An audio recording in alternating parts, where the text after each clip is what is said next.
Thank you miss. আমি শুভ। আপনার নামটা কি জানতে পারি? ওয়েলকাম, আমি উপমা। আপনার নামটা আপনার মতোই মিষ্টি। উপমা মুচকে হাসল। তখন শুভ নামের ছেলেটা আবারও বলল, দার্জিলিং কি ঘুরতে এসেছিলেন? অনেকটা তাই, মূলত মামার বাসায় বেড়াতে এসেছিলাম। আপনার বাড়ি কোথায়? শিলিগুড়ি। আপনার? কলকাতা। তবে এখন শিলিগুড়ি যাচ্ছি একটা চাকরির ইন্টারভিউ দিতে। ও আচ্ছা, আপনার ইন্টারভিউর জন্য শুভকামনা রইল। Thank you. এবার মূল ঘটনাটা বলি। ভোরের ঘন কুয়াশার মধ্যে দার্জিলিং রেলওয়ে স্টেশনে দাঁড়িয়ে আছে উপমা। কনকনে ঠান্ডা আর মৃদু হাওয়া বইছে, যা শরীরে আরো কাঁপন ধরাচ্ছে। ট্রেন ছাড়ার অপেক্ষায় বারবার হাত ঘড়ি দেখছে ও। ভোরবেলা হওয়ায় অল্প কিছু দোকান খুলেছে স্টেশনে। উপমা সেখান থেকে এক কাপ গরম গরম চা কিনে ট্রেনে উঠে বসলো। একদম জানলার পাশে সিট। উপমা এতে বেশ খুশি হলো। গরম গরম চা খেতে খেতে প্রকৃতি উপভোগ করা যাবে। আস্তে আস্তে ট্রেন ছেড়ে দিচ্ছে এমন সময় একটা ছেলে দৌড়ে এসে হাঁপাতে হাঁপাতে উপমার সামনের সিটটাতে বসলো। উপমা এক নজর তাকালো। ব্ল্যাক হুডি, ব্ল্যাক জ্যাকেট, কাঁধে একটা ব্যাগ, লম্বায় 6 ফুটের মতো হবে, দেখতে যথেষ্ট হ্যান্ডসাম। ছেলেটাকে এভাবে হাঁপাতে দেখে উপমার নিচের ব্যাগ থেকে বের করে পানির বোতলটা এগিয়ে দিল। ছেলেটা কৃতজ্ঞতা স্বরূপ খানিকটা হেসে পানির বোতলটা নিল। ঢকঢক করে অর্ধেকটা পানি শেষ করলো। এরপর দুজনের মধ্যে কি কথা হলো তা তো শুনলেনি। ট্রেন দ্রুত বেগে চলতে লাগলো। চারিদিক সাদা কুয়াশার চাদরে ঢাকা। ভোরবেলা ঠান্ডা বাতাসে উপমার চুলগুলো এলোমেলোভাবে উড়ে এসে উপমার চোখে মুখে আছড়ে পড়ছে। আর সে বারবার এগুলোকে হাত দিয়ে সরিয়ে প্রকৃতি দেখায় মনোযোগ দিচ্ছে। উপমার কাছে বরাবরই ট্রেন জার্নি খুব পছন্দের। সকাল হলে তো কথাই নেই। আর তাই তো সে আজকেও সকালবেলায় ট্রেনের টিকিট কেটেছে। তার মধ্যে শুভর সাথে কথা বলতে মন্দ লাগছে না ওর। শুভ ফের বলল, কিসে পড়েন আপনি? Honours first year. এমন আরও নানান টুকটাক কথা বলতে লাগলো দুজনে। আস্তে আস্তে সূর্য উদয় হতে লাগলো। সূর্যের তীক্ষ্ণ রশ্মি চারিদিকে ছড়িয়ে পড়তে লাগলো। প্রায় 3.5 ঘন্টা পর ট্রেন নিউ জলপাইগুড়ি স্টেশনে এসে খানিকের জন্য থামলো। শুভ বলল, খিদে পেয়েছে নিশ্চয়ই, খাবেন কিছু? তা তো লেগেছেই। সকালে তো আর কিছু খাওয়া হয়নি। আপনার যদি আপত্তি না থাকে তাহলে আমার সাথে ব্রেকফাস্ট করে নিতে পারেন। আমি সচরাচর তেমন কারোর সাথে কথা বলি না, অপরিচিত তো আরো আগেই না। কিন্তু আপনার সাথে যেহেতু কথা বলেছি তাহলে এতে আপত্তি থাকার কোনো কারণই নেই। চলুন যাওয়া যাক। আমরা দুজন স্টেশনের পাশে থাকা একটা ছোটখাটো রেস্টুরেন্ট থেকে ব্রেকফাস্ট সেরে আবারও ট্রেনে উঠে বসলো। উপমা একটা বই নিয়ে ওটা পড়ায় মনোযোগ দিল। ট্রেন জার্নিতে উপমার বই পড়ার অভ্যেস পুরনো। ট্রেন জার্নি, চা আর সাথে বই হলে তো উপমার আর কিছু লাগেই না। আর এদিকে শুভ উপমাকে দেখতেই ব্যস্ত। ফর্সা চেহারা, চোখে চশমা, মেয়েটাকে দেখতে বেশ। শুভর ভীষণ ভালো লেগেছে। কখনো কোনো মেয়েকে এতটা ভালো লেগেছে বলে ওর মনে হয়নি। এই মেয়েটার প্রতি আলাদা একটা অনুভূতি জন্মাচ্ছে ওর। খানিক বাদে জিজ্ঞাসা করলো, আপনি বই পড়তে ভালোবাসেন? ভীষণ। ট্রেনে উঠলে সবসময় আমি বই পড়ি, এটা আমার অভ্যাস বলতে পারেন। একটা কথা বলবো? হ্যাঁ অবশ্যই। আমরা কি বন্ধু হতে পারি? হওয়া যায়। ট্রেন এসে থামলো শিলিগুড়ি স্টেশনে। দীর্ঘ 7 ঘন্টা ট্রেন জার্নির অবসান ঘটল। উপমা আর শুভ ব্যাগ নিয়ে নেমে পড়ল। উপমা বলল, এই প্রথম ট্রেনে কারোর সাথে এত কথা বলেছি, এতটা মিশেছি। বেশ ভালো লেগেছে আপনার সাথে কথা বলে। ধন্যবাদ আমার ট্রেন জার্নিটা এত সুন্দর করার জন্য। আপনাকেও ধন্যবাদ। কারোর সাথে আমিও কখনো এভাবে বন্ধুত্ব করিনি। এই জার্নিটা খুব মিস করব, আপনাকেও ভীষণ মিস করব। কথাটা শুনে শুভর মুখটা মলিন হলো। আসলেই তো, এই যাত্রা যদি আরেকটু লম্বা হতো তাহলে কি খুব ক্ষতি হতো? উপমা খানিক থেমে বলল, আচ্ছা, আমাদের কি আবার কখনো দেখা হবে? সৃষ্টিকর্তা চাইলে আবারও দেখা হবে। আসছি, বাই। বলেই শুভ হ্যান্ডশেক করার জন্য হাত বাড়িয়ে দিল। উপমা হাত মেলাতেই শুভ উপমার হাতে একটা চিরকুট গুজে দিল। উপমাও বাই বলে দিল। শুভ মুচকে হেসে উল্টো করে হাঁটা শুরু করলো। উপমাও নিজ গন্তব্যে রওনা দিল। কিছুটা এগিয়ে চিরকুটটা খুলল। এটা আমার নাম্বার, যদি কখনো ইচ্ছে হয় তাহলে কল দিতে পারেন। উপমা মুচকে হাসলো। চিরকুটটা ভাঁজ করে আবারও হাঁটতে লাগলো। বাড়িতে এসে উপমা চিরকুটটা ভাঁজ করে ডায়েরির ভাঁজে রাখলো। উপমার মা শিলা বেগম চেঁচিয়ে বলতে লাগলেন, কি রে, ফ্রেশ হয়ে তাড়াতাড়ি খেতে আয়। দুপুর তো গড়াতে চললো, কখন খাবার খাবি? এই তো আসছি মা। উপমা ফ্রেশ হয়ে খাওয়া দাওয়া শেষ করলো। উপমার বাবা নেই। বাবা মারা যাওয়ার পর উপমার ভাই আদি ওদের সংসারে হাল ধরেছে। খেয়ে এসে বিছানায় শুয়েই ওর চোখে ঘুম এসে ভিড় করলো। সন্ধ্যার পর ঘুম থেকে উঠে পড়তে বসলো। মামার বাড়িতে ছুটি কাটানোর কারণেই এতদিন অনেক পড়া মিস দিয়েছে, আর মিস দেওয়া চলবে না। পড়ার টেবিলে বসে ডায়েরি খুলতেই শুভর নাম্বারটা চোখ পড়ল। কল দিবে কি দিবে না সেই নিয়ে অনেকটা দ্বিধাদ্বন্দ্বে কাটালো। শেষে ভাবলো একটা কল দেওয়াই যায়। ফোনটা হাতে নিয়ে শুভর নাম্বারে ডায়াল করলো। দুবার রিং হয়ে কেটেও গেল। তৃতীয়বারের কেউ একজন ফোন তুললো। উপমা কিছু বলল না। অপর পাশ থেকে কয়েকবার হ্যালো হ্যালো শোনা গেল। অপর পাশের ব্যক্তি শেষে বিরক্ত হয়ে বলল, কে আপনি? কথা বলবেন না যখন কল দিয়েছেন কেন? যত সব বিরক্তিকর। বলে কল কেটে দিতে যাবে এমন সময় উপমা বলল, আপনি কি শুভমান? হ্যাঁ, কে বলুন তো আপনি? আমার নাম্বার কোথায় পেলেন? এত তাড়াতাড়ি ভুলে গেছেন আমার কণ্ঠ? দিনের বেলা তো নিজেই আমাকে নাম্বার দিলেন। ওহ, আপনি? তা কি মনে করে ফোন দিলেন? এমনিতেই কথা বলার জন্য। ইন্টারভিউ কেমন হলো আপনার? ভালো। তো খাওয়া দাওয়া হয়েছে? আপনার? হ্যাঁ, এই তো খেয়ে উঠলাম। আরও কিছুক্ষণ কথা বলে লাইন কেটে দিয়ে উপমা পড়তে বসলো। পড়া শেষ করে খাবার খেয়ে ঘুমাতে গেল। বেশ কিছুদিন কেটে গেল এভাবেই। এর মধ্যে দুই একবার ফোনে কথা হয়েছে শুভর সাথে, কিন্তু নিজ থেকে উপমা বা শুভ কেউই কখনো দেখা করার কথা বলেনি। বেশ রোদ আজকে বাইরে। উপমা ঘেমে নিয়ে একাকার। ভার্সিটি থেকে বের হওয়ার পর কোনো ট্যাক্সি পাচ্ছে না। সে কখন থেকে ট্যাক্সির জন্য দাঁড়িয়ে আছে। এক প্রকার বিরক্তি নিয়েই দাঁড়িয়ে রয়েছে উপমা। টিস্যু দিয়ে কপালের ঘামটুকু মুছে নিল। বিরক্তকর দৃষ্টিতে সামনে তাকাতেই দেখল অপর পাশ থেকে রোড ক্রস করে শুভ এসে পাশে আসছে। শুভকে আসতে দেখে উপমা বলল, আরে আপনি? What a surprise! আপনি কোথায় যাচ্ছিলেন? এই তো ভার্সিটি থেকে বাড়ি ফিরছিলাম। ও আচ্ছা। আপনি তো ঘেমে একদম অবস্থা খারাপ। চলুন একটা রেস্টুরেন্টে বসে কথা বলা যাক। কিন্তু বাড়ি যেতে তো আমার লেট হয়ে যাবে। সমস্যা নেই, চলুন। উপমা আর শুভ রেস্টুরেন্টে বসে আছে। খানিক নীরবতার পর শুভই বলল, বলেছিলাম না, সৃষ্টিকর্তা যদি চায় আমাদের আবারও দেখা হবে। দেখলেন তো কিভাবে আবার দেখা হয়ে গেল। সবই উপরওয়ালার ইচ্ছা। আচ্ছা, কি খাবেন অর্ডার দিন। Cold coffee or cold drink? Cold coffee. Shubhman ওয়েটারকে 2 গ্লাস কোল্ড ড্রিঙ্কস অর্ডার করলো। খানিক বাদে ওয়েটার এসে কফি দিয়ে গেল।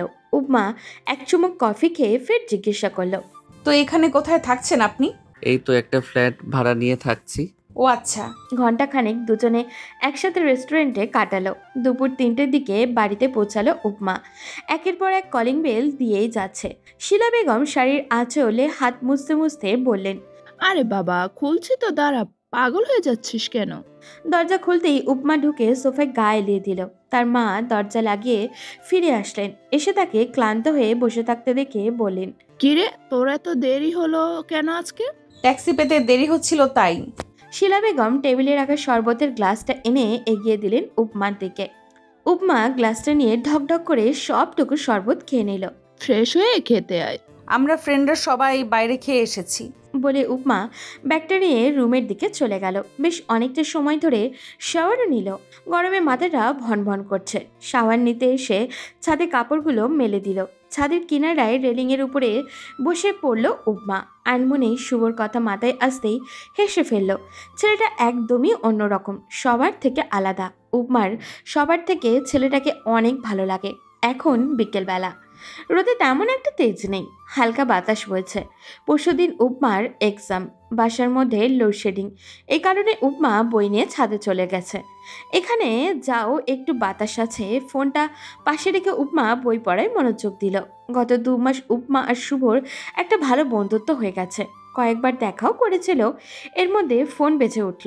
উপমা ফোন হাতে নিয়ে দেখলো শুভর ফোন। উপমা মুচকে হেসে ফোনটা রিসিভ করলো। হ্যালো, কি করছেন? এই তো পরশুদিন এক্সাম পড়ছি। ও আচ্ছা, ঠিক আছে।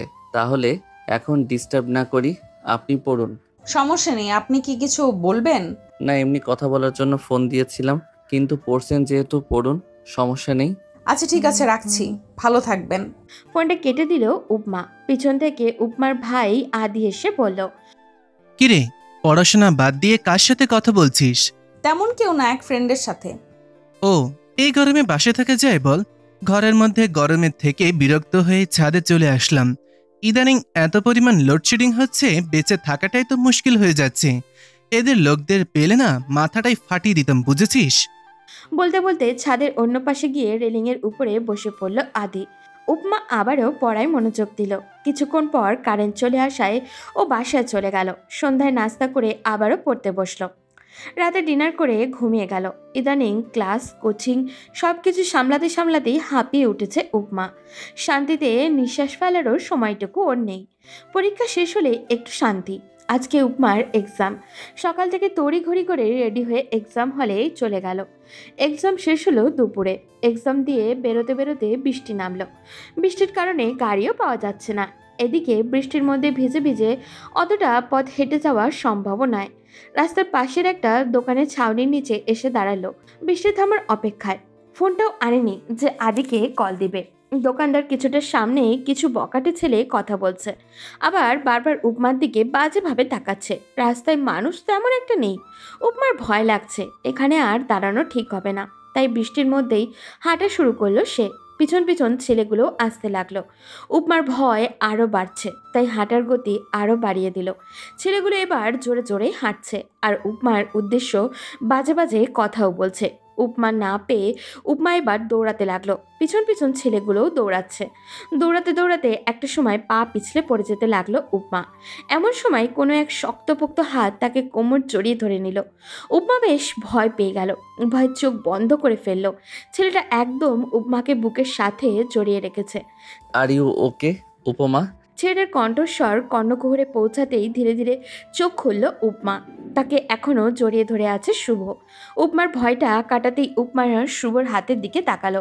ব্যাপারটা বুঝতে পেরে শুভ ছেড়ে দিল আর বলল, এভাবে বৃষ্টির মধ্যে একা একা হেঁটে আসছিলেন কেন? আর একটু হলেই তো এই ছেলেগুলো। বলেই একটা দীর্ঘশ্বাস ফেলল শুভ। এরপর খানিক থেমে বলল, কখনো এমন বৃষ্টির মধ্যে নির্জন রাস্তায় হাঁটবেন না। গাড়ি না পেলে প্রয়োজনে আপনার ভাই বা আমাকে কল দিতে পারেন। উপমা মিনমিনে কণ্ঠে বলল, আজকে ফোন আনিনি। খুব ভালো করেছেন। এখন চলুন আপনাকে বাসায় পৌঁছে দিয়ে আসি। তখন ছেলেগুলো শুভকে দেখে সামনে এগোনোর সাহস পায়নি, উল্টে ঘুরে দৌড়ে পালিয়ে গিয়েছে। বৃষ্টির মধ্যে দিয়ে দুজনে হাঁটতে লাগলো। বাসার সামনে পর্যন্ত এনে দিয়ে শুভ চলে যেতে নিল। উপমা বলল, বাসায় আসুন না। আজ না আরেকদিন, আমার একটু কাজ আছে। আচ্ছা ঠিক আছে, আরেকদিন আসতে হবে কিন্তু। আচ্ছা আসবো। বলে শুভেও চলে গেল। এরই মাঝে আরও কিছু দিন কেটে গেছে। পরীক্ষা দিয়ে এসে ধপ করে সোফায় বসে পড়ল উপমা। আদি ল্যাপটপে কাজ করছিল। ল্যাপটপ চোখে রেখেই জিজ্ঞাসা করলো, পরীক্ষা কেমন হয়েছে তোর? উপমা পানি খেতে খেতে জবাব দিল, এই তো ভালোই।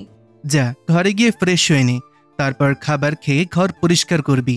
আমার এক ফ্রেন্ড আসবে, সারাদিন এটা সেটা খেয়ে ঘরের মধ্যে প্যাকেট ফেলে কি অবস্থা করেছিস। বাসায় কেউ আসলে আমাদেরকে পাগল বলবে। আদির এমন ব্যঙ্গাত্মক কথা শুনে উপমা আর কিছু না বলে মুখ গোমরা করে উঠে চলে গেল। কিছুক্ষণ বাদে এসে খাবার খেয়ে আদির চোখ ফাঁকে দিয়ে আস্তে আস্তে রুমের দিকে পা বাড়াতে নিচ্ছিল। এমন সময় আদির গম্ভীর কণ্ঠে উপমার পা থেমে গেল। চোখ বন্ধ করে জিহ্বায় কামড় দিয়ে দাঁড়িয়ে গেল। আদি গম্ভীর কণ্ঠে বলল, ড্রয়িং রুমটা পরিষ্কার করবে কে? আমি? উপমা আদির দিকে ঘুরে দাঁড়ালো। মিনমিনে কণ্ঠে বলল, সেটা করলে তো আমার আর করা লাগে না। আদি উপমার বিড়বিড় করে বলা কথাটা স্পষ্টই শুনল। এটা শুনে সে আরো তেরে বেগুনে জ্বলে উঠে বলল, কি বললি তুই? সারাদিন ঘর নোংরা করবি তুই আর পরিষ্কার করব আমি? তখন ভাই বোনের এমন গম্ভীর যুদ্ধ দেখে তার মা শিলা বেগম এসে বলল, এই এই তোদের দুটোকে নিয়ে আমি আর পারি না। আর এই তোকে কতবার বলেছি এভাবে এখানে সেখানে এটা সেটা ফেলবি না, এখন সব পরিষ্কার কর। আদির ফ্রেন্ড এসে এসব অবস্থা দেখলে কি ভাববে বলতো? উপমা অসহায় ফেস করে ওর মায়ের দিকে তাকালো, যার অর্থ আজকের মতো তুমি পরিষ্কার করে দাও না। আদি তখন তার মায়ের দিকে তাকিয়ে রেগে বলল, মা, তুমি একদম ওর কথাই গলবে না। যে নোংরা করেছে সেই পরিষ্কার করবে। তুমি চলো আমার সাথে। ভাইয়ের কথায় উপমা আরো মিয়ে গেল। আদি তখন উপমার দিকে তাকিয়ে আদেশের স্বরে বলল, 10 মিনিটের মধ্যেই যেন সব ক্লিয়ার হয়ে যায়, একটুও যেন নোংরা না থাকে। আমি একটু পরে আসছি। উপমা বিরক্তি হয়ে ঘর পরিষ্কার করতে লাগলো। সব পরিষ্কার করতে করতে সে ঘেমে গেছে একদমই, তাই সে শাওয়ার নিতে চলে গেল। ঘেমে যা তা অবস্থা। শাওয়ার না নিলে শরীরে খারাপ হয়ে যাবে। শাওয়ার নিয়ে এসে বারান্দায় কাপড় মেলে দিল।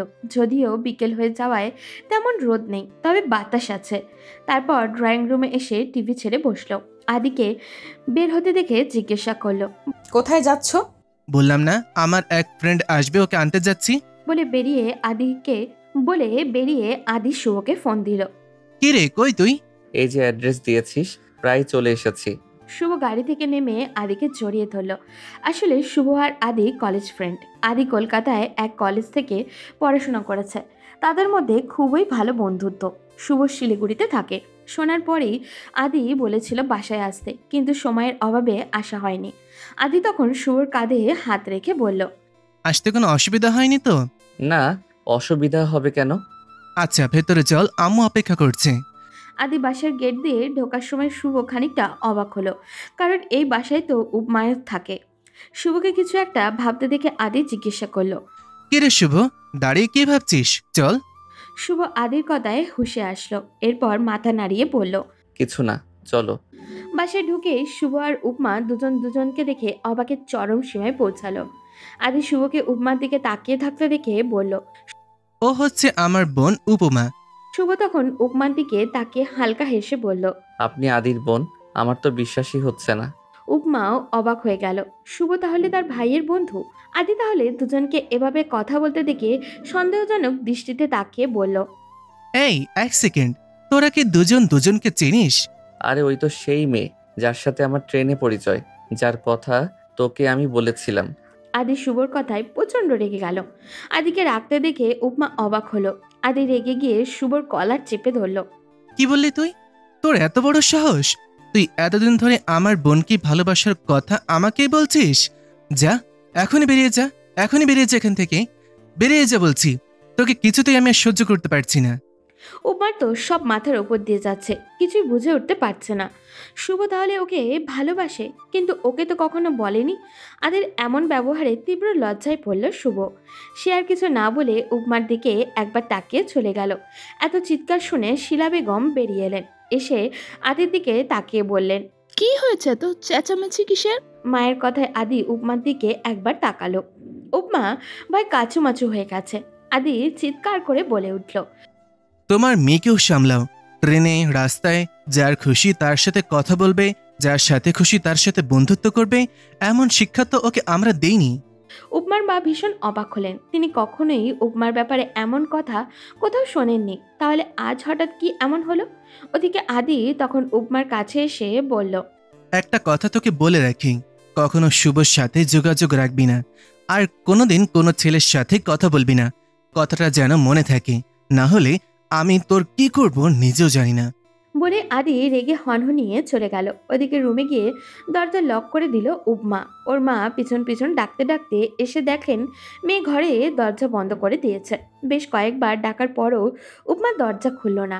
আদির আজকের ব্যবহারটা উপমা কিছুতেই বুঝতে পারছে না। নিজের বন্ধুর সাথে কেউ এমন ব্যবহার করে? আর শুভ যে ওকে ভালোবাসে সেটা তো কখনো বলেইনি, বা ওর কথাবার্তাও তেমন বুঝেনি উপমা। শুভ নামের ছেলেটার প্রতি তো তারও ফিলিংস আছে, আলাদা এক অনুভূতি যা কারোর প্রতি কখনো কাজ করেনি। কিন্তু শুভ যে তাকে ভালোবাসে সেটা মনে হতেই খানিকটা লজ্জা লাগলো উপমার। পর মুহূর্তেই নিজের ভাইয়ের করা ব্যবহারের জন্য ক্ষমা চাইতে হবে ভেবে শুভর নাম্বারে ডায়াল করলো। কয়েকবার রিং হতে হতেই কেটে গেল। শেষবার কল রিসিভ হলো। উপমা ভীষণ উত্তেজনা নিয়ে বলল, হ্যালো হ্যালো শুভমান, হ্যালো। অনেকক্ষণ নীরবতা। ওপাশ থেকে কেউ কোনো কথা বলছে না। উপমার ভয় হলো, কিন্তু তাকে থেমে গেলে চলবে না। সে জানে শুভই কলটা ধরেছে, তাই আবারও বলল, কথা বলবেন না আমার সাথে? ভাইয়ের ব্যবহারের জন্য আমি আপনার কাছে ক্ষমা চাইছি। সরি, ভাইয়ার ব্যবহারের জন্য আমি খুবই দুঃখিত। প্লিজ ভাইয়ার কথায় রাগ করে আমার সাথে কথা বলা বন্ধ করবেন না। ওপাশ থেকে শুভর চেহারায় কি পরিবর্তন হয়েছে তা দেখার সামর্থ্য উপমার নেই, তবে সে অনুভব করতে পারছে কিছুটা। খানিক থেমে থমথমে গলায় শুভ বলল, আদি ভুল কিছু বলেনি, তার জন্য আপনি ক্ষমা চাইছেন কেন? যে কোনো ভাই রেগে যেত এই পরিস্থিতিতে। আপনি যে আমায় ভালোবাসেন আমাকে তো কখনো বলেননি। ভেবেছিলাম কিছুদিনের মধ্যেই জানাবো। এখানে আসার পর ট্রেন থেকে শুরু করে আপনার সাথে ঘটে যাওয়া সমস্ত ঘটনাই বলেছিলাম আদিকে, শুধু আপনার নামটাই বলা হয়নি। আদি এই ব্যাপারে অনেক সাপোর্ট করেছিল আমায়, কিন্তু ও যে এভাবে রিয়্যাক্ট করবে সেটা আমি ভাবতেও পারিনি। ভাইয়া এসব প্রেম ভালোবাসার ব্যাপারে খুবই স্ট্রিক্ট। এসব কখনোই সাপোর্ট করে না। কখনো কোনো ছেলের সাথে বন্ধুত্ব তো দূরে থাক, কথা বলতে অবধি আমায় দেয়নি। কয়েক বছর আগে একটা মেয়ের সাথে ভাইয়ার রিলেশন ছিল। মেয়েটা ভাইয়াকে ঠকিয়ে অন্য একটা ছেলেকে বিয়ে করেছে। তারপর থেকেই ভাইয়া এমন হয়ে গেছে। আচ্ছা, বুঝলাম। উপমা, আপনাকে একটা কথা বলতে চাই। বলুন। এমন সময় জোরে জোরে আদি দরজা ধাক্কাচ্ছে আর ডাকছে। উপমা তাড়াহুড়ো করে আদিকে বলল, ভাইয়া ডাকছে, আমি আপনার সাথে পরে কথা বলছি, বাই। বলে উপমা কল কেটে দিল। ওদিকে শুভ ফোনের দিকে তাকিয়ে একটা দীর্ঘশ্বাস ফেলল। আদি দরজা ধাক্কাতে ধাক্কাতে বলল, কিরে, এতক্ষণ ধরে দরজা ধাক্কাচ্ছি, দরজা খুলছিস না কেন? উপমা দরজা খুলতে খুলতে বলল, ঘুমিয়ে পড়েছিলাম। 9টা বাজতে চললো, ডিনার করবি, চল। উপমা কিছু না বলে ডিনার করতে চলে গেল। ডিনার শেষে রুমে এসে ভালো করে দরজা বন্ধ করে ফোন নিয়ে বারান্দায় চলে গেল উপমা। রিং হতেই শুভ রিসিভ করলো। উপমা ধীর কণ্ঠে বলল, ওই সময় কি বলতে চেয়েছিলেন এবার বলতে পারেন। বলবো, আগে বলুন। আপনি এত আস্তে আস্তে কথা বলছেন যে, পাশে কি কেউ আছে? পাশে কেউ থাকলে তো ফোনে দিতে পারতাম না। ভাইয়া আপনার সাথে কথা বলতে নিষেধ করেছে, আর ভাইয়া পাশের রুমে আছে, তাই এভাবে কথা বলছি। তো আদির নিষেধের পরেও আমার সাথে কথা বলছেন যে? আদি দেখলে তো আপনাকেই বকবে। ভাইয়া দেখবে না। যাই হোক, নিষেধ তো করেছে। নিষেধ করলে কি হবে? ভাইয়ার সব কথা শুনতে তো আমি বাধ্য নই, কারণ আমি আপনাকে। বলেই উপমা থেমে গেল। এক এক নাগাড়ে বলতে বলতে ওর খেয়ালই নেই কি বলছে। তখন শুভ বলল, কি হলো, থেমে গেলেন কেন? আপনি আমাকে কি? উপমা ভীষণ লজ্জায় পড়ে গেল। কি বলবে সে? খানিকটা থেমে বলল, কিছু না। উপমার কথা বলার ধরন শুনে শুভ নিঃশব্দে হাসল। মেয়েটার এই আচরণগুলোই শুভকে আরও আকৃষ্ট করে। শুভ দম নিয়ে বলল, কিছু তো একটা বলতেই নিচ্ছিলেন, কি বলুন তো?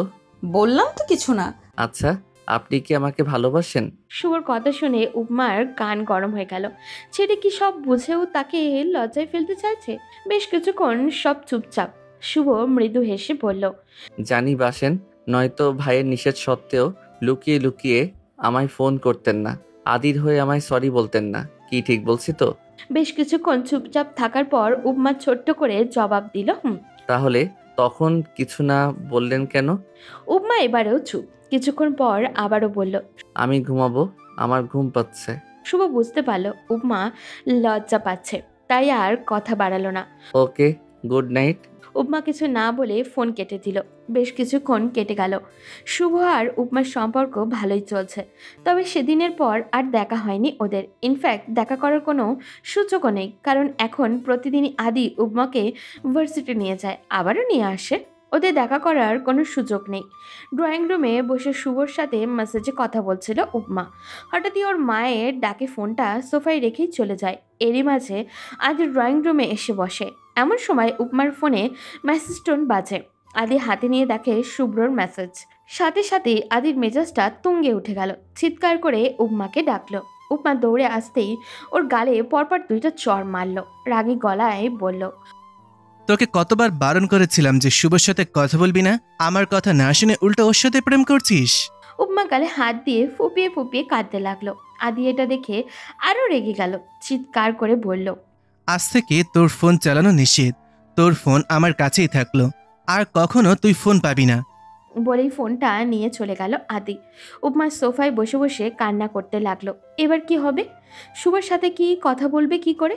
কখনোই কি আর শুভর সাথে কথা হবে না? বেশ অনেক দিন কেটে গেছে।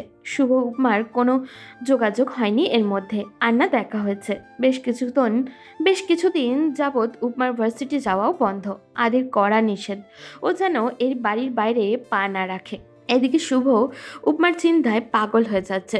শুভর কাছে উপমার একজন বান্ধবীর নাম্বার ছিল। কয়েকবার তাকে ফোনও করেছিল উপমার সাথে কথা বলার জন্য, কিন্তু উপমার বান্ধবী থেকে জানতে পারে যে অনেকদিন ধরেই উপমা ভার্সিটিতে আসছে না। উপমার বিয়ে হয়ে যায়নি তো? এমন নানান রকম চিন্তা এসে ঘিরে ধরেছে শুভকে। সকালবেলা আদি বসে বসে ল্যাপটপে কাজ করছে। উপমা আস্তে আস্তে আদির পাশে এসে বসলো। উপমাকে হাঁসফাঁস করতে দেখে আদি বলল, কিরে, কিছু বলবি? উপমা মাথা নাড়ালো। আদি তাদিকে কিছুটা নরম স্বরে বলল, কি বলবি বল। ভাইয়া অনেকদিন তো হয়ে গেল, পড়াশোনার সব বন্ধ, ক্লাসও মিস হচ্ছে। আজকে ভার্সিটিতে যাই প্লিজ। আদি ল্যাপটপ বন্ধ করে উঠে দাঁড়ালো। না বলতে উদ্যত হতেই শিলা বেগম এসে বললেন, উপমা তো ঠিকই বলেছে, অনেক দিন পড়াশোনা সব মিস হচ্ছে, আজকে যাক না। মা, তুমিও বলছো?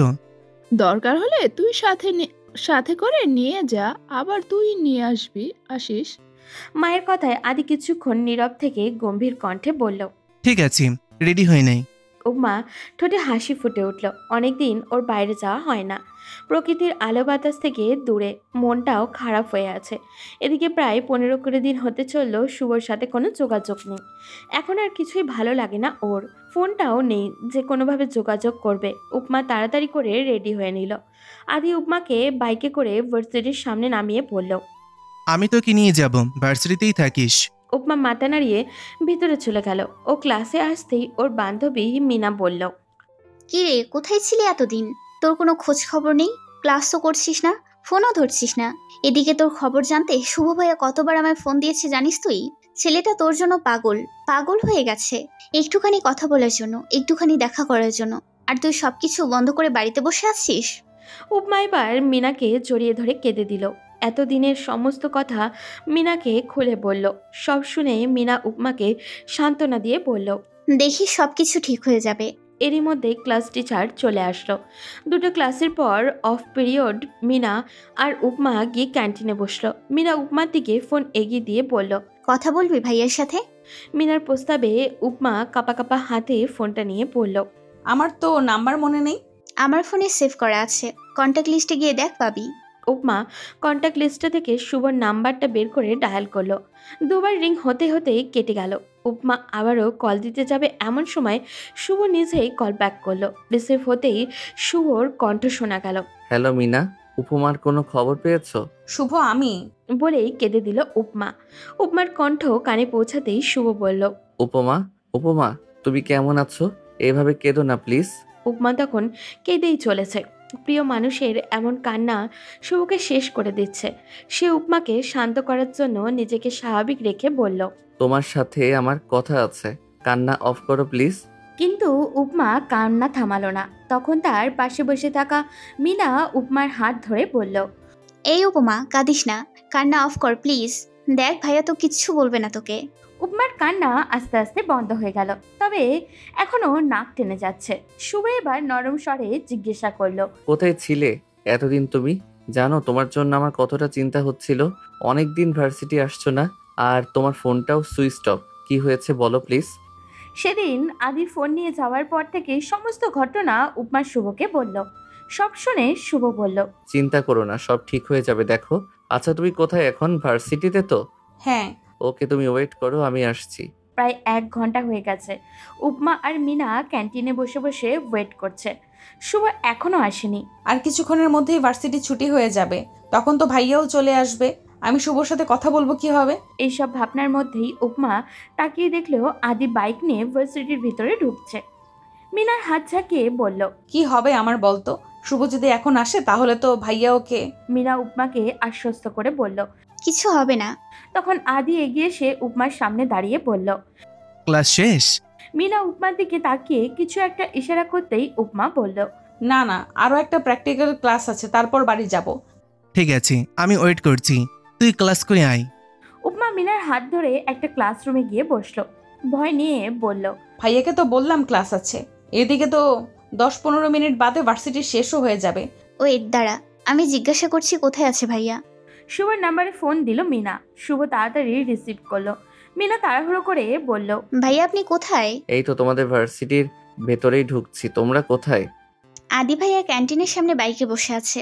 আপনি লাইব্রেরি ভবনের সামনে দিয়ে এসে মেইন ভবনের 3 তলায় চলে আসেন, আমরা ওখানেই আছি। ওকে, আমি আসছি।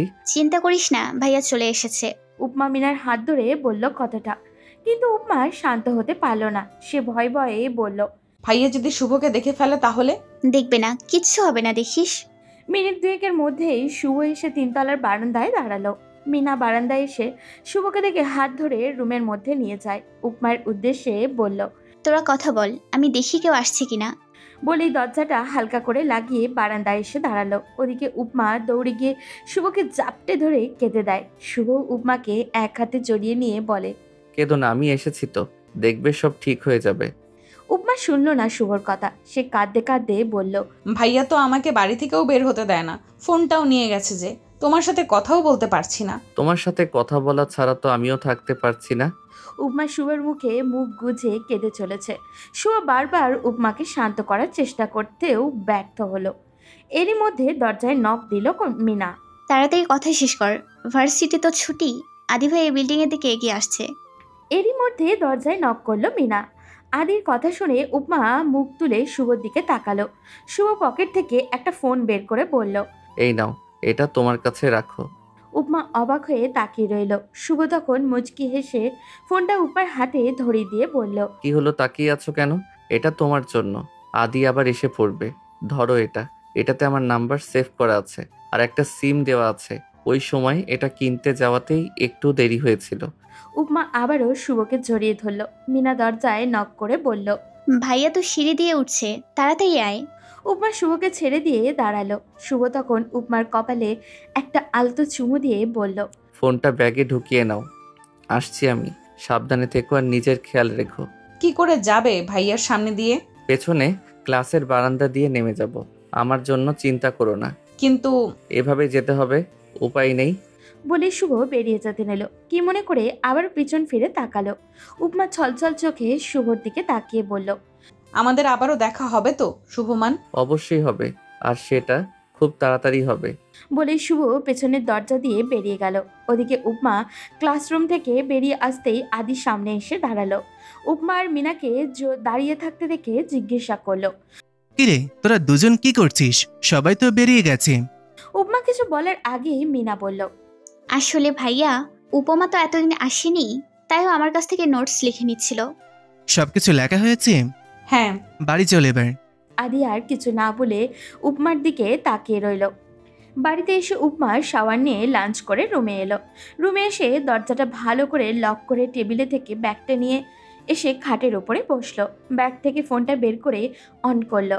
কন্ট্যাক্ট লিস্টে গিয়ে দেখলো শুভ নাম দিয়ে একটা নাম্বার সেভ করা। উপমা নাম্বারটাতে ডায়াল করলো। কয়েকবার রিং হয়ে কেটে গেল। মিনিট 5 বাদে উপমা আবারও কল দিল। এবারও বিজি দেখাচ্ছে। উপমা মন খারাপ করে ফোনটা পাশে রেখে শুয়ে পড়ল। এরপর নিজে নিজেই বলতে লাগলো, ফোন দিয়ে সিম দিয়ে এখন আর ফোন রিসিভ করছে না। ঠিক আছে, আমিও আর ফোন দিব না। এইসব ভেবে মন খারাপ করে শুয়ে থাকতে থাকতে উপমার চোখে ঘুম চলে আসলো। কিছুক্ষণ পর কল বেজে ওঠায় উপমার ঘুম ভেঙে গেল। বিরক্তি হয়ে চোখ বন্ধ করে ফোন রিসিভ করলো। কিন্তু উপাসের ব্যক্তির কণ্ঠ শুনেই উপমার মুহূর্তেই ঘুম উড়ে গেল। সাথে বেশ রাগও হলো। শুভ মিনমিনে গলায় বলল, সরি উপমা, আই এম এক্সট্রিমলি সরি। তখন অফিসের কাজের জন্য ফোন রিসিভ করতে পারিনি। উপমা তখনও নিশ্চুপ, কোনো কথাই বলছে না। ভীষণ অভিমান জমেছে মানুষটার প্রতি। ওপাশ থেকে শুভ আবারও বলল, এই যে মিস, সরি বললাম তো, এবার তো কথা বলো। উপমা এবারেও চুপ। শুভ তখন একটু উঁচু আওয়াজে বলল, দেখো, আমার কিন্তু এভাবে ভালো লাগছে না। তুমি যদি কথা না বলো তাহলে কিন্তু আমি কল কেটে দেব। ঠিক আছে, কথা বলবে না তো? ওকে, আমি কল কেটে দিচ্ছি। এবার উপমা নরম স্বরে বলল, শুভ, কি হলো? এতক্ষণ কথা বলছিলে না কেন? আমি কতবার সরি বললাম? ইম্পর্টেন্ট কাজ ছিল, তাই কল ধরতে পারিনি। তোমার উপর অনেক রাগ হচ্ছিল তাই। ওকে বাবা, সরি। আর কখনো এমন হবে না। তুমি জানো এমনিতেই তোমার সাথে এতদিন কথা না বলতে পেরে আমার কি অবস্থা, কতটা কষ্ট হচ্ছিল তোমাকে না দেখে থাকতে। শুভর কথায় উপমার এবার কেঁদেই দিল। শুভ এবার অবাক হয়ে বলল, এ কি হলো, কাঁদছো কেন? উপমা নাক টেনে টেনে বলল, আমারও তো একই অবস্থা। ভাইয়া যদি আমাদের মেনে নেয় তাহলে কি হবে? আমি তোমাকে ছাড়া থাকতে পারবো না। প্লিজ ভাইয়াকে মানিয়ে নাও না। কিছুদিন যেতে দাও, দেখবে আদি ঠিকই মেনে নিবে। যদি না মানে? ভাইয়া তো তোমার নাম শুনলেই মানবে, ঠিকই মেনে নিবে। শুভর কথায় উপমা ভরসা পেল। আরও কিছুক্ষণ কথা বলার পর উপমা ফোন রেখে ঘুমিয়ে পড়ল। সন্ধ্যায় মায়ের ডাকে ঘুম ভাঙল ওর। কি রে, ওঠ এবার। পড়বি না আজকে? উঠছি। উপমা উঠে ফ্রেশ হয়ে এসে পড়তে বসলো। উপমার মা শিলা বেগম উপমার পাশে বসে বলল, তোর মামা তো ভাই আবির নিজে তোকে পছন্দ করেছে। তোর মামা মামিরও ইচ্ছে, তাদের ঘরের বউ করবে তোকে। কালই তোর বিয়ে। আদি সব কথা বলে রেখেছে। কি বলছো কি তুমি? ভাইয়া আমার বিয়ে ঠিক করে ফেললো, তোমরা একটাবারও আমায় জানালে না? আবির তো আমাদেরই আত্মীয়ই, তাই আর তাছাড়া তুই ভালো ছেলেও, তাছাড়া খুব ভালো ছেলেও।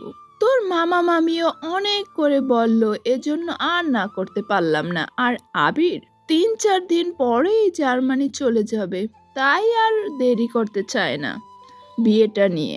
এই কারণেই এত তাড়াতাড়ি সব ঠিক করা। কিন্তু আমি অরুণ ভাইকে বিয়ে করতে পারবো না। কেন পারবি না? তুমি তো সবকিছু জানো মা, তারপরও এমন করছো কেন? আমি শুভমানকে। এই শুভর নাম আর মুখেও আনবি না। দরজা দিয়ে ঢুকতে ঢুকতে আদি বলল কথাটা। উপমার আজ আর ভয় হলো না। সে আদির সামনে দাঁড়িয়ে বলল, ভাইয়া আমি ওকে ভালোবাসি, ওকে ছাড়া কাউকে বিয়ে করব না। এইসব ভালোবাসা ভুলে যা। সম্ভব না, ওকে ভুলতে পারবো না আমি। এখন সব আবেগের বশে বলছিস, কিন্তু সত্যিকার অর্থে ভালোবেসে কেউ কাউকে পায় না, দিন শেষে ঠকে যায়। তোর ভালোর জন্যই বলছি। আর হ্যাঁ, একটা কথা মাথায় ঢুকিয়ে রাখ, তোর বিয়ে আবিরের সাথেই আমি ঠিক করেছি, আর ওর সাথেই তোর বিয়ে হবে। কিন্তু ভাইয়া। কোনো কিন্তু না, আমার ডিসিশনই ফাইনাল। বলে আদি চলে গেল। উপমা অসহায় চোখে মায়ের দিকে তাকালো। তার মা চুপচাপ বসে আছে।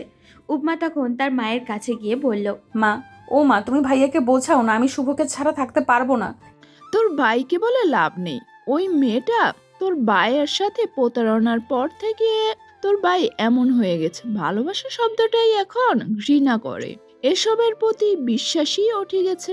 কিন্তু শুভ তো আমাকে সত্যিই ভালোবাসে, ও কখনো আমায় ঠকাবে না। শুভকে ভুলে যা, আমার কিছু করার নেই। তোর মামা মামিকে আমি কথা দিয়ে ফেলেছি। বলেই শিলা বেগম উঠে চলে গেলেন। শিলা বেগম চলে যেতেই উপমা ঘরের দরজাটা লাগিয়ে ফোন নিয়ে এসে ব্যালকনিতে চলে যায়। শুভকে কয়েকবার ফোনও করে, কিন্তু ফোন সুইচ অফ। উপমার মাথা কাজ করা বন্ধ করে দিয়েছে। সে পাগলের মতো ঘরে আসে। তারপর টেবিল থেকে ডায়েরিটা নিয়ে এসে মিনার নাম্বার বের করে, মিনাকে কল করে। মিনা ফোন ধরতেই উপমা তাড়াহুড়ো করে বলল, হ্যালো মিনা, আমি উপমা। হ্যাঁ বল। এই, এটা কার নাম্বার? আমারই। ভাইয়া অরুণ ভাইয়ার সাথে আমার বিয়ে ঠিক করেছে। আমি বিয়ে করব না, মাকেও কতবার বলেছি ভাইয়াকে বোঝানোর জন্য, কিন্তু মাও বলছে শুভকে ভুলে যেতে। আমি কি করব কিছু বুঝতে পারছি না। শুভ ভাইয়াকে জানিয়েছিস? ওর ফোনে ট্রাই করেছিলাম, পাইনি, সুইচ অফ। আবার ট্রাই কর, আমি দেখছি কি করা যায়। তুই চিন্তা করিস না, রাখছি। উপমা ফোন রেখে বিছানায় উপর হয়ে শুয়ে পড়ল। কি হবে, কি করবে সে? শুভকে ছাড়া তো থাকা অসম্ভব। তার ভাইয়া যদি সত্যি সত্যি আবিরের সঙ্গে তার বিয়ে দিয়ে দেয়, কি হবে? কি করে থাকবে সে শুভকে ছাড়া?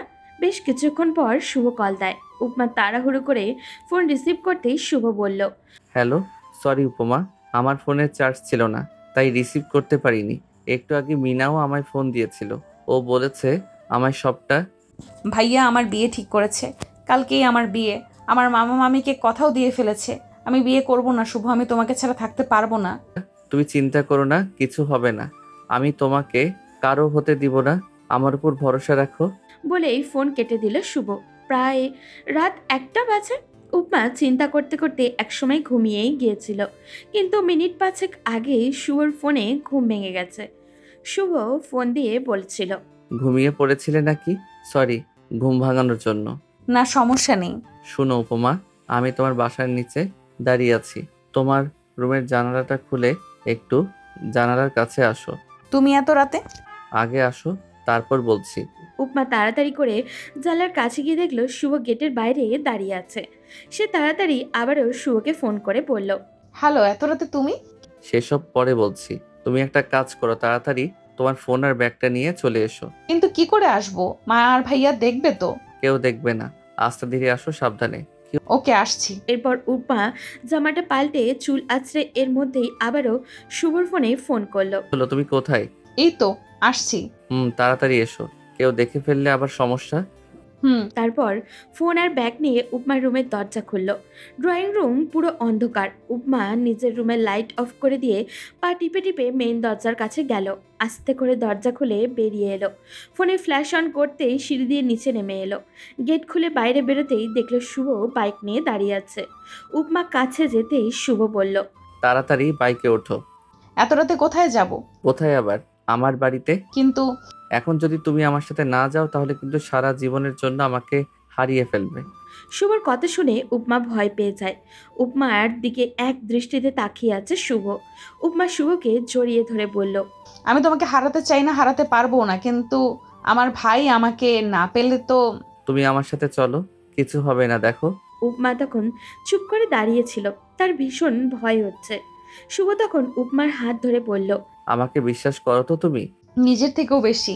তাহলে চলো, আমার সাথে ভরসা রাখো, আমার উপর কিচ্ছু হবে না। শুভ বাইকে উঠে বসলো। উপমা শুভর পেছনে উঠে বসলো। ফুল স্পিডে বাইক চলছে। আকাশে মেঘ ডাকছে, সাথে সাথে বাতাসও বইছে, তাই উপমার কিছুটা শীত লাগছে। খানিক বাদেই কেঁপে কেঁপে উঠছে। বাইক চালাতে চালাতেই শুভ বলল, উপমা, কোনো সমস্যা হচ্ছে তোমার? উপমা কাঁপতে কাঁপতেই জবাব দিল, না, আসলে একটু ঠান্ডা লাগছে তাই। আরেকটু অপেক্ষা করো, আমরা কিছুক্ষণের মধ্যেই পৌঁছে যাব। মিনিট 5 মধ্যেই শুভ তার বাড়িতে এসে পৌঁছায়। উপমাকে নিয়ে ভিতরে ঢুকতেই শুভ সবার সঙ্গে পরিচয় করিয়ে দিল উপমার। এই হলো আমার বাবা মা আর ছোট ভাই শুভ্র। উপমা সবার সাথেই কথা বলে। যে বিষয়টা উপমা সবচেয়ে বেশি অবাক হয়েছে সেটা হলো এত রাতে বিয়ের সব অ্যারেঞ্জ করে ফেলেছে শুভ। উপমা অবাক হয়ে জিজ্ঞাসা করলো, এইসব কি শুভ? আমি এখনই তোমাকে বিয়ে করতে চাই, তোমার কোনো আপত্তি আছে? বিয়ে এইভাবে? এটা ছাড়া আমার কাছে আর কোনো উপায় নেই। আদিকে বললে তো বুঝবে না, উল্টো ঝামেলা করবে, তাই ভাবলাম বিয়ে করি, তোমাকে নিয়ে ওই বাড়িতে যাব। উপমা আর কিছু বলল না। শুভর মা উপমার কাছে এসে মাথায় হাত বুলিয়ে দিয়ে বলল, ভিতরে এসো মা, আমার সাথে এসো। বলে উপমাকে একটা রুমে নিয়ে গেলেন। উপমাকে একটা গোলাপি কালারের শাড়ি পরিয়ে আর হালকা কিছু গহনা পরিয়ে নিয়ে এসে শুভর পাশে বসিয়ে দিলেন। এরই মধ্যে শুভ শার্ট চেঞ্জ করে পাঞ্জাবি পরেছে। উপমার খানিকটা লজ্জা লাগছে। এখানকার সব মানুষজন ও পরিবেশ সবাই নতুন। আপাতত আজকে দুজনের রেজিস্ট্রি ম্যারেজ হবে। রেজিস্ট্রি পেপার শুভ প্রথমে সাইন করলো, তারপর উপমাকে পেনটা এগিয়ে দিল। উপমা পেনটা হাতে নিয়ে একবার শুভর দিকে তাকালো। শুভ চোখ দিয়ে আশ্বস্ত করতেই উপমা সাইন করে দিল। শুভর মা বলল, তোরা বস, আমি সবার জন্য মিষ্টি নিয়ে আসছি।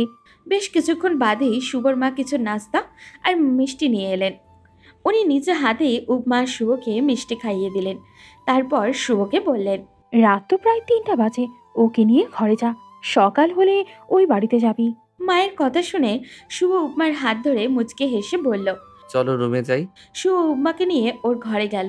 ঘরে ঢুকেই ও আরও অবাক হয়ে গেল। পুরো ঘরটা ফুল আর মোমবাতি দিয়ে সাজানো। পাশে তাকিয়ে দেখলো শুভ দাঁড়িয়ে মুচকি হাসছে। শুভ শুভ্রের দিকে তাকিয়ে বলল, এইটুকু সময়ের মধ্যে এত কিছু কখন করলি? যখন তুই ডিসিশন নিয়েছিলি যে আজকে বিয়ে করবি তখন।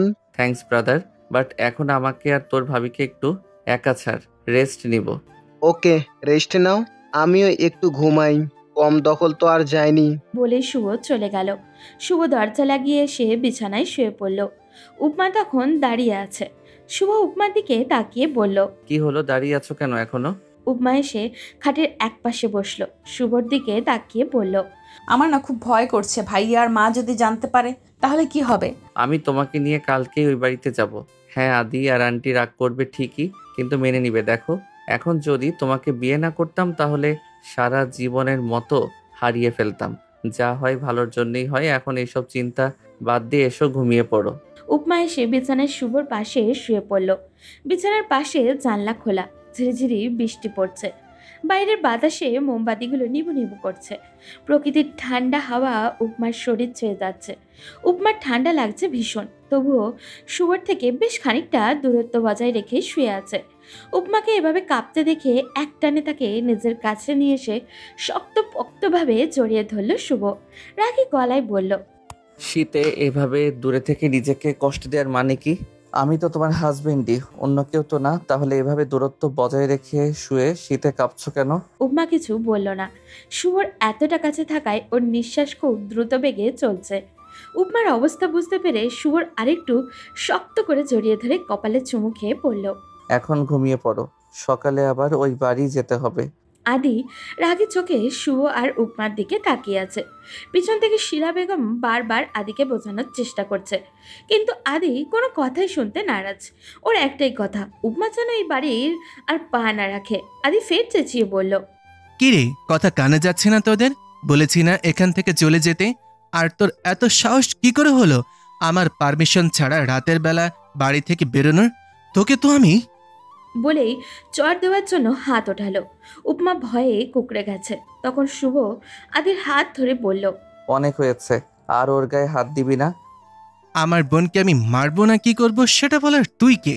আমি ওর husband and she is my wife. তাই আমার বউয়ের গায়ে হাত দেওয়ার আগে আমার পারমিশন নিতে হবে।